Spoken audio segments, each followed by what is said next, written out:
down to this morning, if I asked y'all on one of our hymns, this side sings one verse, and these three over here sing the other verse.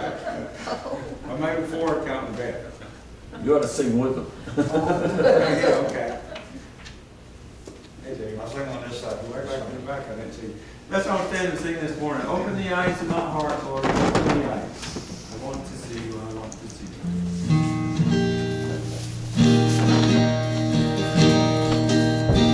Open the eyes of my heart, Lord. Open the eyes of my heart. I want to see you.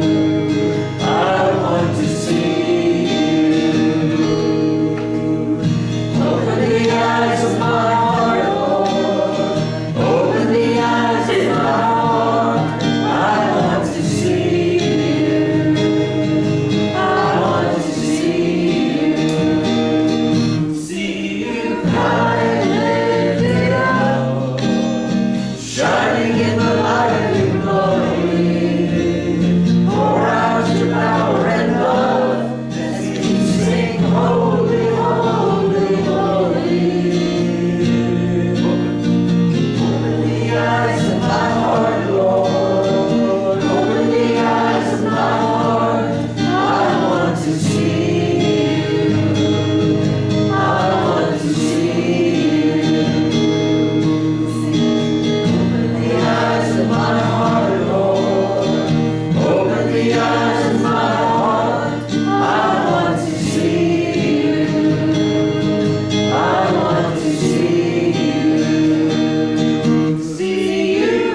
and women of faith.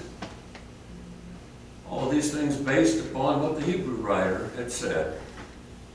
Hebrews 11:32-34 says, "And what more shall I say? For time would fail me to tell of Gideon, of Barak, Samson, Jephthah, David, and Samuel and the prophets, who through faith conquered kingdoms, enforced justice, received promises, stopped the mouths of lions, quenched raging fire, escaped the edge of the sword, won strength out of weakness, became mighty in war, and put foreign armies to flight." Quite often, one man God raised up to turn the tide of the direction the nation was going. We need those who will stand up today the same as they did so long ago, trusting in God, letting Him have the victory.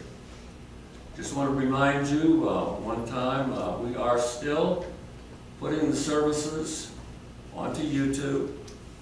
So if you had a hard time hearing anything on the service, hopefully you can go home and watch it. We have figured out the technology behind getting it copied. The one that got lost in the mail, it took 2 weeks to get from Union City here. No markings, no cancellation. Who knows? But for 2 weeks it floated around and got here. So we are taping them after services here. Bob is taking them home and putting them onto YouTube. So tomorrow, hopefully today's will be there. Plus we are doing midweek, a Wednesday night, because you have not had a Wednesday for some time. And I want to encourage you, if you have not done that, try to go through the lives of the apostles. You read through the book of Acts, it pretty much ends, and you start reading about Paul, but you don't hear the other ones. So if you want to learn a little bit about some of the apostles, most of them are posted. There's still about 3 more that I have yet to tape, and hopefully within a week or so those will be up. So something to do in the middle of the week. It far beats watching the news. The news gets depressing. In fact, we need to be praying, more and more about the things. Riots coming down, center of Atlanta last night from what I heard. I got tired and didn't want to watch it, but it went on without me, so we shall see. Join me in a word of prayer. Heavenly Father, we come to you on this Lord's Day.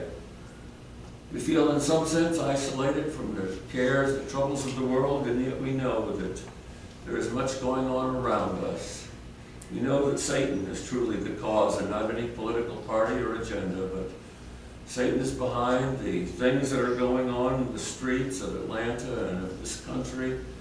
So much of the destruction, of the turmoil, that he would seek to destroy and to devour that which is good. So we ask, Lord, that you would raise up faithful Christians to take a stand for what is right. We ask for protection for our police officers and other first responders, keeping them safe. We ask you, though, today to just guide us in our time together. The songs are sung, that they would be sung to your praise and glory as your word is proclaimed, that we might be able to look at how you have acted in the past and how we can trust on you this day. Be with us now. Take the troubles and the problems from our minds. Help us to focus upon the love of Jesus shown on the cross of Calvary so long ago, that we know we have that hope of eternal life no matter what goes on around us. Be with us now. Guide us in this time of worship. It's in Jesus' name we pray. Amen.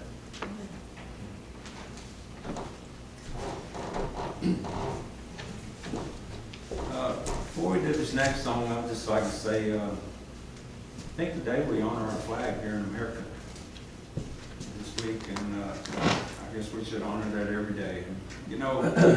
From the past things that I've been seeing for the last, 2 weeks now, it just really hurts my heart as an American. I love my country, I love the flag, but it just hurts my heart to see someone burn the American flag. It really does. And today we honor our flag, and I'd ask if you would all just stand, and we're going to sing beautiful for spacious flag for anyone.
Jesus.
Sometimes we come before the Lord at this time and we have things in our heart that shouldn't be there.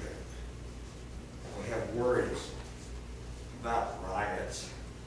We have all these things that are crowding our mind. We should be focused on one thing and one thing only. What He did for us on Calvary. Just a moment, take a moment, just a moment, just to think about what He did before we.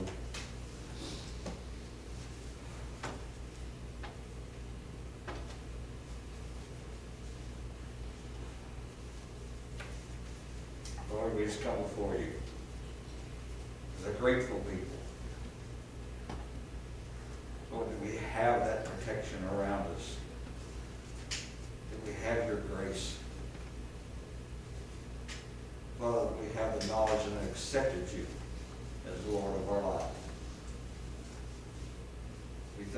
you did on Calvary's cross for us.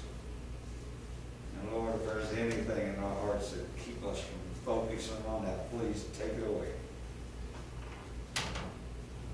In Jesus' name, amen.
Bread representing Christ's body. Take it easy. The cup representing the blood that was shed. Take it drink.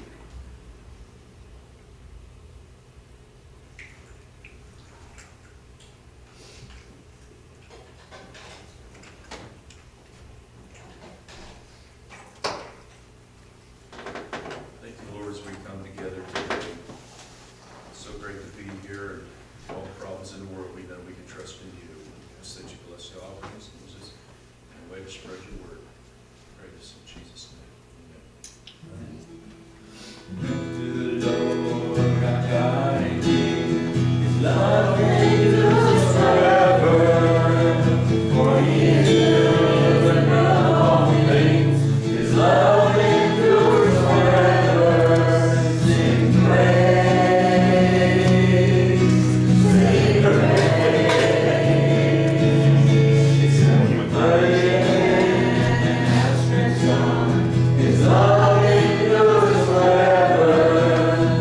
For the heart that's been reborn, His love endures forever. Sing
Forever God is faithful.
passage had been from Hebrews, but the main message is going to be from the Old Testament. As I said, we're going to be taking a look at another one, particularly we're going to be looking at Elijah, one of the prophets of Israel, found in 1 Kings 17 to 19.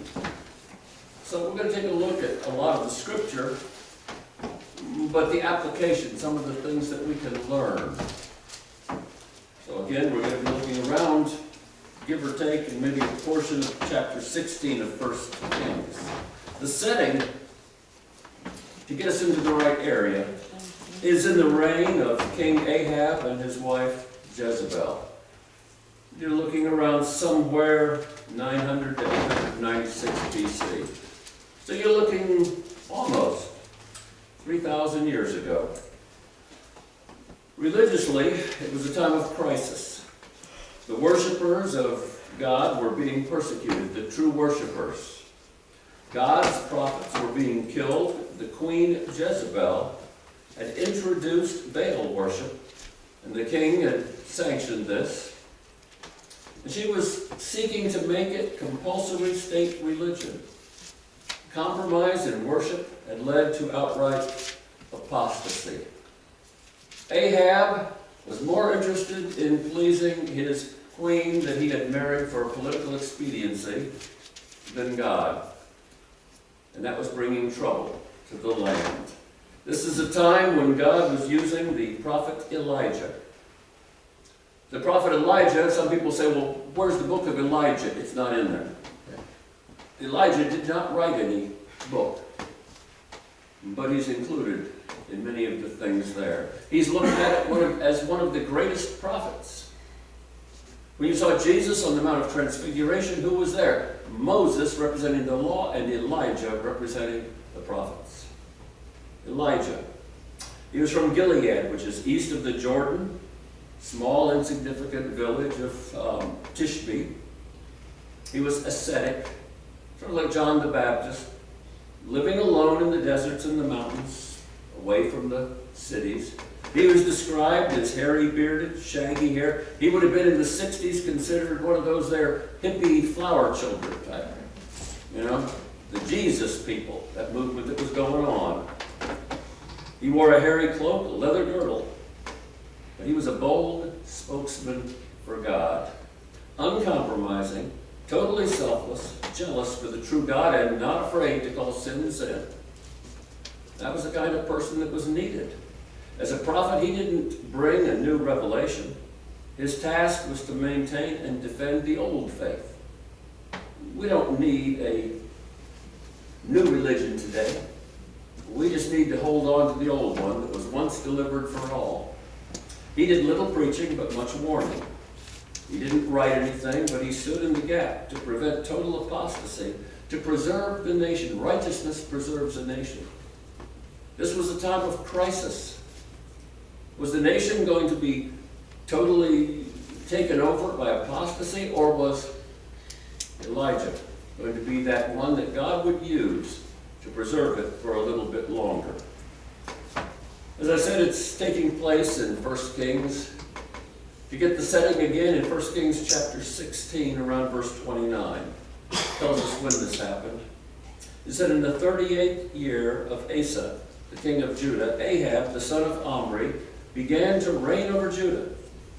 And Ahab, the son of Omri, reigned over Israel in Samaria for 22 years. So he was over the northern kingdoms. The nation had split some time ago. Ahab, the son of Omri, did evil in the sight of the Lord more than all who were before him. And that's saying a lot. If you've read the Old Testament, you know that the kings of the north particularly had a habit of turning against God from the beginning to the end. The Bible says he did worse than all of his predecessors. That's no badge of honor, but it tells you something about his character. And as if it had been a light thing for him to walk in the sins of Jeroboam, the sons of Nebat, he took for wife Jezebel, the daughter of Ethbaal, the king of the Sidonians. So he is getting a Syrophoenician pagan priestess for a wife. That's right. He is marrying a priestess of Baal. It says that he went and served Baal and worshipped him. He erected an altar for Baal in the house of Baal, which he built in Samaria. So now he builds a temple of worship to Baal, and he puts an altar in there to Baal. And Ahab made an Asherah pole. Ahab did more to provoke the Lord, the God of Israel, to anger than all of the kings of Israel who were before him. What an epitaph for your name. Worst of all, provoked God more than others, almost destroyed a nation. That's what could be said at his funeral. We'll go to chapter 17. God decides he's going to step in. You see, God could have just wiped out the northern kingdoms and that would have been fine. It would have been ahead of time, but they deserved it. But he tries to give a warning. And I think he does that to us today. He gives us warnings saying, look, y'all living on your own, you're turning away from me. You think you're in control of everything? I'm going to send a little bug there and see how well you can control that. Little invisible virus. You think you're all so smart that can do anything you want. Try that one. I can't prove it. But I got a feeling that God has allowed these things to happen to wake his people up. And say, hey, get back. 1 Kings 17 says, now Elijah, not of the prophet, of Tishbe, the Tishbite of Tishbe in Gilead, said to Ahab, as the Lord, the God of Israel lives. Now he's confronting the king. Before whom I stand, there shall be neither dew nor rain. Whoa. They depended on that. This was an agricultural culture. I mean, they depended on rain. He said, there will be no dew, no rain, until I call for it, until it's by my word. So Elijah's telling the king, we're going to shut off the fountains. See how you do. And the word of the Lord came to him, to Elijah, and he said, depart from here and turn eastward. Now there's that wisdom of God. The king is not going to be happy with it. You really don't want to be there. You just move on out of the area and let's see what happens. Hide yourself by the brook Cherith, which is east of the Jordan. You shall drink from the brook, and I have commanded the ravens to feed you there. So he went, he did according to the word of the Lord. He went and dwelt by the brook Cherith, that is east of the Jordan. And the ravens brought him bread and meat in the morning, bread and meat in the evening, and drank from the brook. It's sort of like when God provided the manna in the wilderness to feed his people, to see to it they were taken care of, that their needs were met, our daily bread. So Elijah is there. And after a while, the brook dried up, because there was no rain in the land. And then the word of the Lord came to him, arise and go to Zarephath, which belongs to Sidon, and dwell there. Behold, I have commanded a widow there to feed you, and God provides for Elijah during the time of drought and famine in the land. And 3 years passed by. At first, I'm sure the king is thinking, well, we've been through a drought before, we'll get over it. Then he's turning to his new bride and saying, you're a priestess of Baal, why don't you have your priests create some rain for us? What are they good for anyway? We offer sacrifices to them. Shouldn't they be doing something? In between the lines, but you know what's going on. He's desperate. And she's getting angrier. And he's getting angrier. The rivers are drying up, the brooks, everything. Severe famine. Can you imagine the state of Georgia, 3 years without rain, what we would be? Look back into our own country's history, into the middle, of the last century, the Dust Bowls out west. Nothing. Dried up. That's what you're looking at here. 3 years have gone by. And in that time, I think due to her anger, having the prophets killed, the prophets of Israel killed, replacing them with the prophets of Baal. 1 Kings 18 little longer passage we're going to look at to follow along if you want to do there. And after many days, the word of the Lord came to Elijah in the 3rd year, saying, go show yourself to Ahab. In other words, okay, I've given him time to sit there. Let's see what he's about to do. It said 3 years. Now's the time. So Elijah went to show himself to Ahab. Now the famine was severe in Samaria. Ahab had called Obadiah, who was over the household. Now Obadiah revered the Lord greatly. And when Jezebel cut off the prophets of the Lord, in other words, tried to have them put to death, Obadiah took 100 prophets and hid them by 50s in a cave and fed them with bread and water. In other words, Obadiah will not allow God's prophets to be slaughtered totally. And so he is preserving them, hiding them, waiting for a time. He knows something has to happen. Ahab said to Obadiah, go through all the land, to all the springs, the water of the valley. Now here's something you're going to see about his character. Perhaps we may find grass and save the horses and mules alive and not lose some of the animals. What's he concerned about? Go find food for the people? Go find a source of water that the nation will not perish? He's concerned about his livestock. Tells you what's happened. So they divided. Ahab went one way, Obadiah went another. And as Obadiah was on his way, behold, Elijah met him.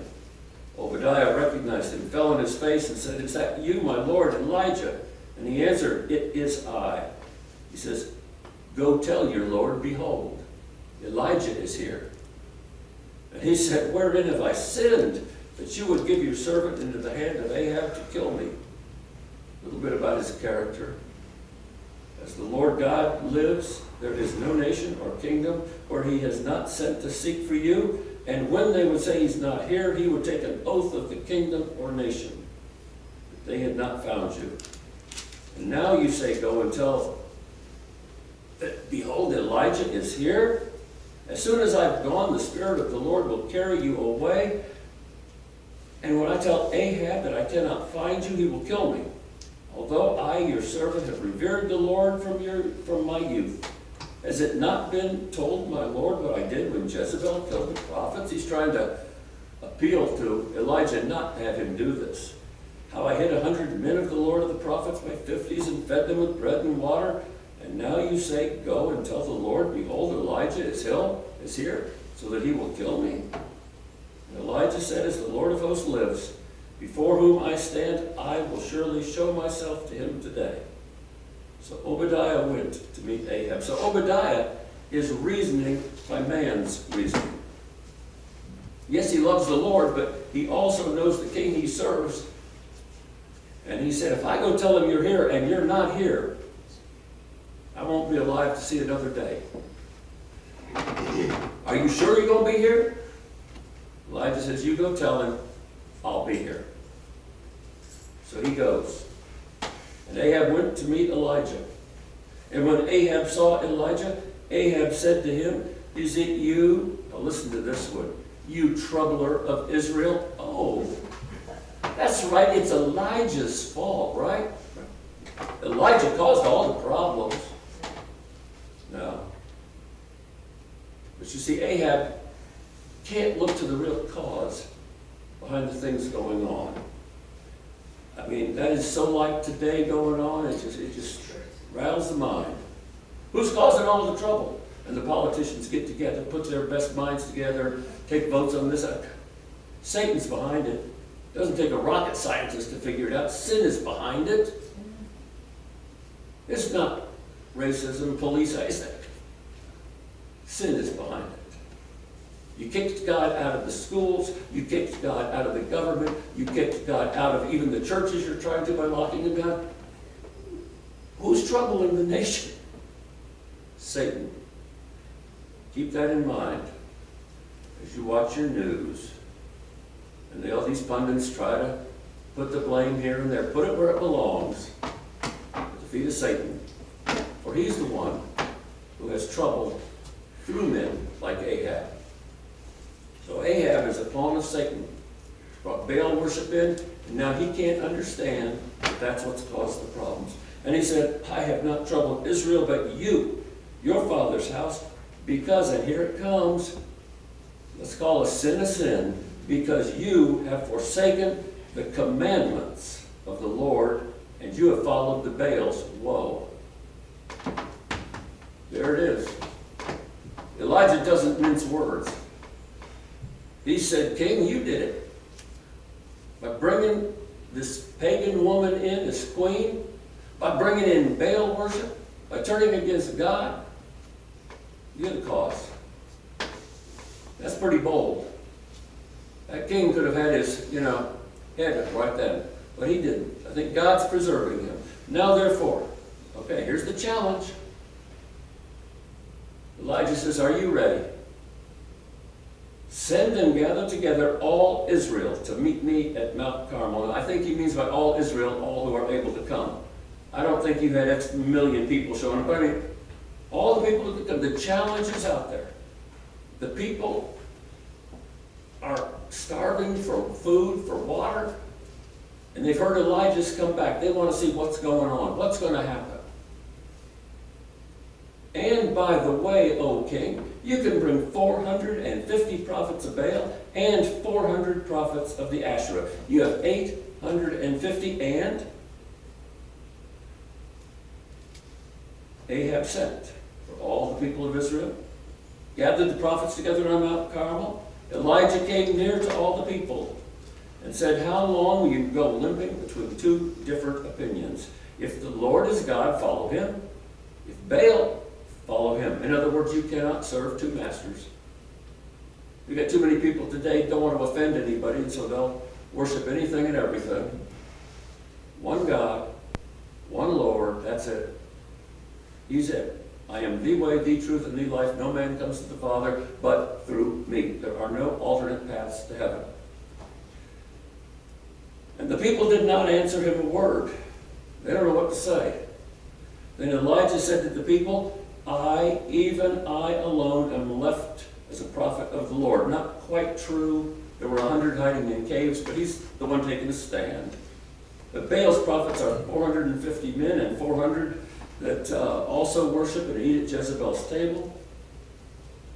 He says, let 2 bowls be given to us. Let them choose 1 bowl for themselves. So he's being magnanimous. Y'all get the first pick. Pick the bowl you want. Doesn't matter. I'll take the leftovers. He said, and then cut it in pieces, lay it on wood, but put no fire on it. And I will prepare the other bowl and lay it on wood, and put no fire on it. You call on the name of your God, I will call on the name of the Lord, and the God who answers by fire, he is God. And the people answered, it is well spoken. Now guess what? Prophets of Baal, I don't think honestly believed in the God they worshipped. Maybe some did. Most of them, it was just a pretense. But they can't back out. All the people, they're going to say, well, I don't think we can do that. No. 850 of you, you get first crack. And by the way, get this, if the prophets of Baal are answered by fire, Elijah doesn't have a chance. He's already lost before he got to pray. Interesting. That's why I chose the tie today. It says the power of prayer. I tried. I couldn't find an Elijah tie, but I said, prayer is close. If I remembered it was Flag Day, I would have worn a flag, but that's all right. The God who answers by fire is God. The people said, that's it, and Baal is up. Elijah said to the prophets, choose 1 bowl, prepare it, cut it up, but put no fire on it. They took a bowl, they prepared it, they called the name of Baal. Here it is, from morning until noon. Oh, Baal, answer us. There was no voice, no one answered. And they limped about the altar which they had made, and at noon Elijah, not very Christian of it, well, it wasn't a Christian time, but not very nice of him, he starts to poke some fun at him. He says, I'm going to sort of prod him just a little bit. I guess Elijah was allowed a little sarcasm if he wanted it. He says, cry aloud, for he is a God. Well, either he's musing or he's gone astray, gone astride. If you want to put it literally, means he's using the bathroom on the side. Maybe he's in with a little constipation problem. You got to get his attention. That's what Elijah's saying. He says, or maybe he's on a journey. Or maybe he just sort of fell asleep and you need to call louder and wake him up. Well, you can imagine that's got them upset. So it says they cried aloud. They cut themselves after their custom with swords and lances until blood poured out from them. As midday passed, they raved on until the time of the offering of the oblation. But there was no voice. No one answered. No one heeded. And Elijah yawned and said, are you all about done? And Elijah said, come near to me. And all the people came near. He repaired the altar of the Lord that had been torn down. Remember, a stone altar. Simple one that God had wanted. One that Jezebel had torn down to put up her fancy altars to Baal. He repaired it.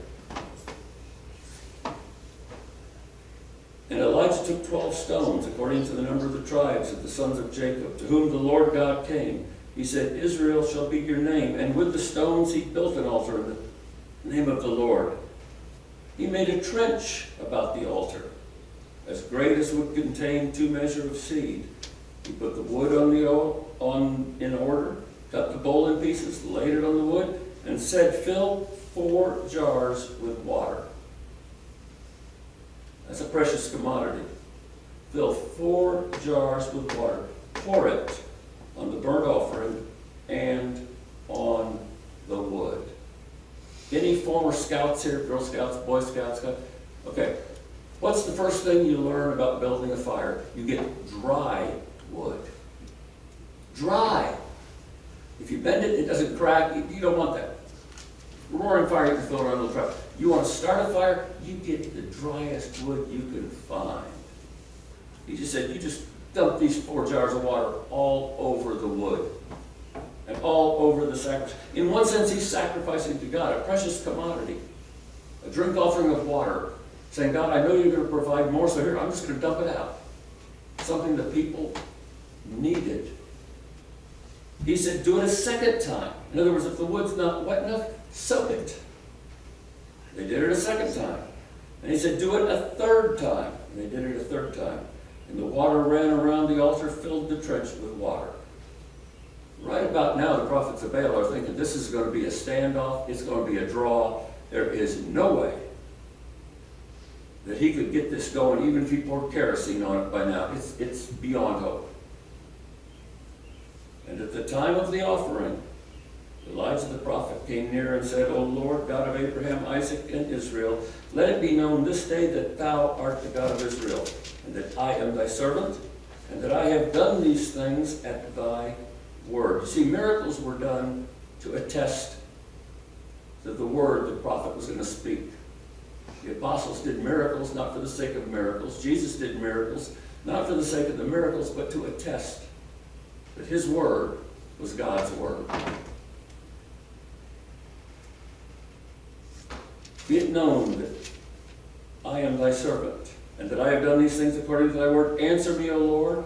Answer me, that this people may know that thou, O Lord, art God, and that thou hast turned their hearts back. He's trying to get the people's attention in such a way there is no mistake. It says, and then the fire of the Lord fell. It consumed the burnt offering. It consumed the wood. It consumed the stones. It even consumed the dust and licked up the water which was in the trench. And when the people saw it, they fell on their faces. And they said, the Lord, he is God. The Lord, he is God. Got their attention. Got their attention finally. 3 years earlier, it wouldn't have mattered. But God sometimes allows us to go through things that he can then speak. He might allow a nation to go through a whole bunch of stuff that he can finally get their attention. Possible. Elijah said, seize the prophets of Baal. Let not one of them escape. And they seized them. Elijah brought them down to the brook of Kishon and killed them there. And Elijah said to Ahab, go up, eat, and drink, for there's the sound of rushing rain. After 3 years of famine, there's the sound of rain. Elijah knows what will happen. And to the king he sang, refresh yourself, gain strength, because you're going to need it. So Ahab went, ate, and drank. Elijah went to the top of Carmel, bowed himself down to the earth, put his face between his knees, and said to his servant, "Go up now and look at the sea." And he went up and looked, and he said, "There is nothing." He said, "Go again 7 times. The 7th time, behold, a little cloud like a man's hand is rising out of the sea. And he said, Go up and say to Ahab, Prepare your chariot and go down, lest the rain stop you." And in a little while the heavens grew black with cloud and wind, and there was a great rain. And Ahab rode and went to Jezebel. The hand of the Lord was on Elijah, and he girded up his loins and ran before Ahab to the entrance of Jezreel. Pretty impressive. Chapter 19, we're not going to read it. If you haven't read it recently, it'd be worth reading. Chapter 19 tells about Jezebel's anger.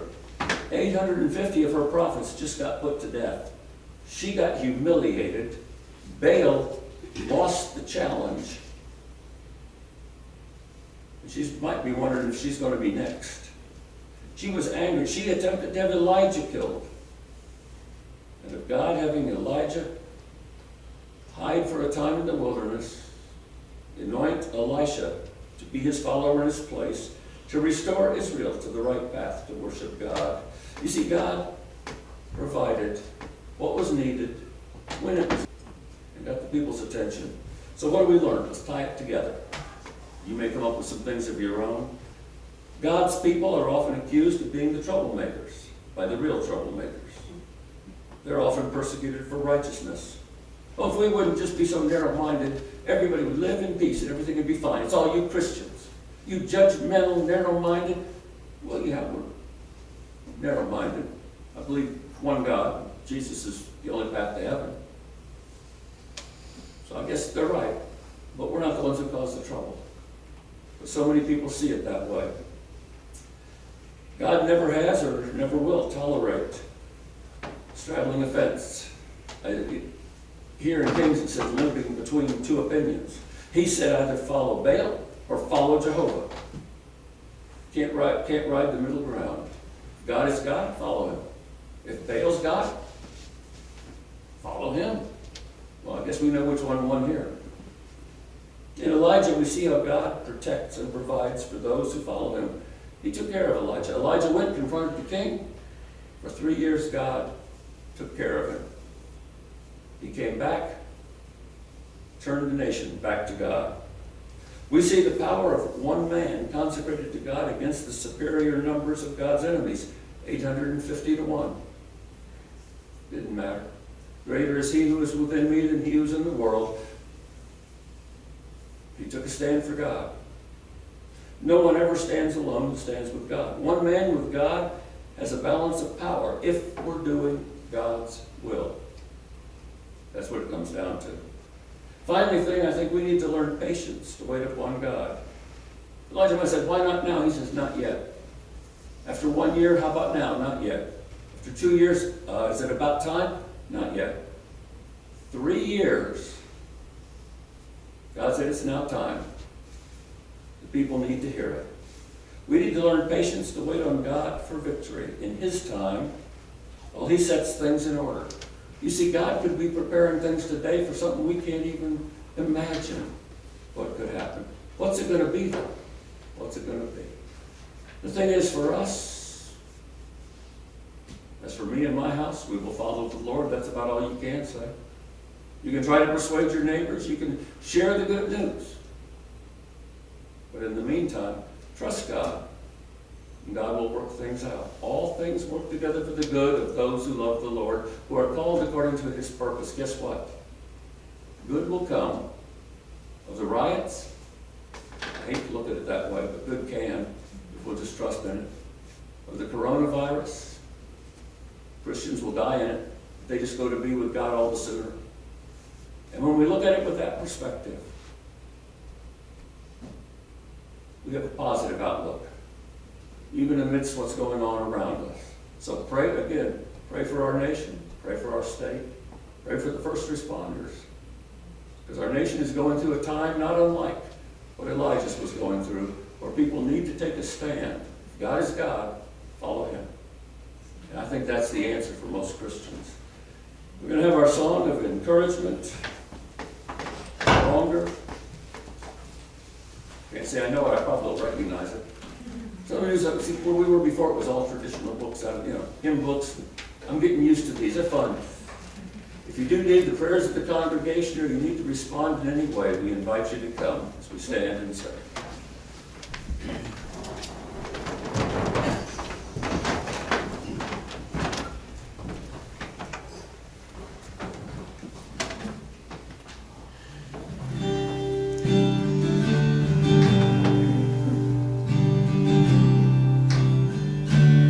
There's love. There is love in the world, humble to a sinner's cross. Broke my shame and sin for us. You rose again, it's glorious. Faithfulness. Faithfulness.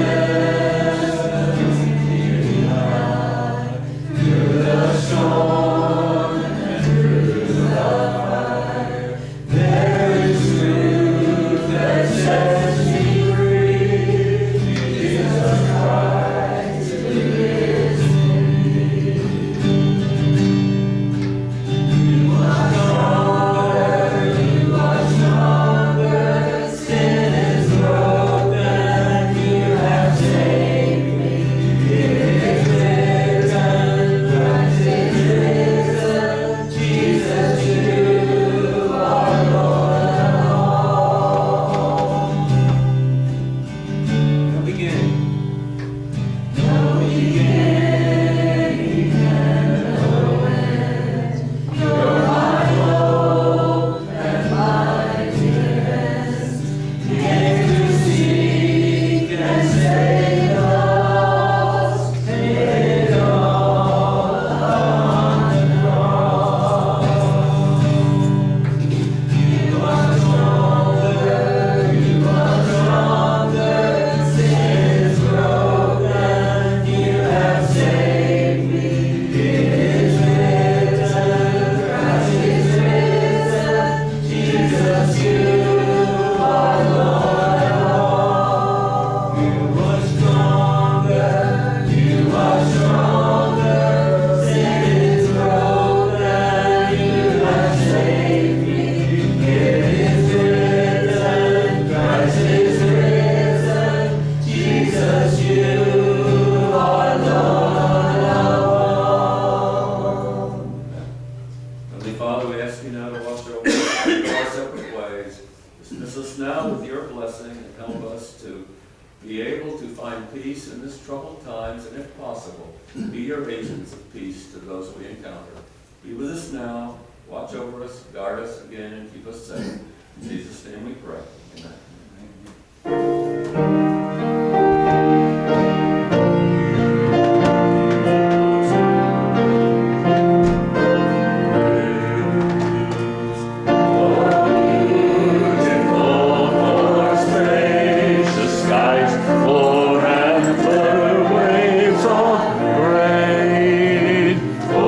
Purple mountains, majesty above the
So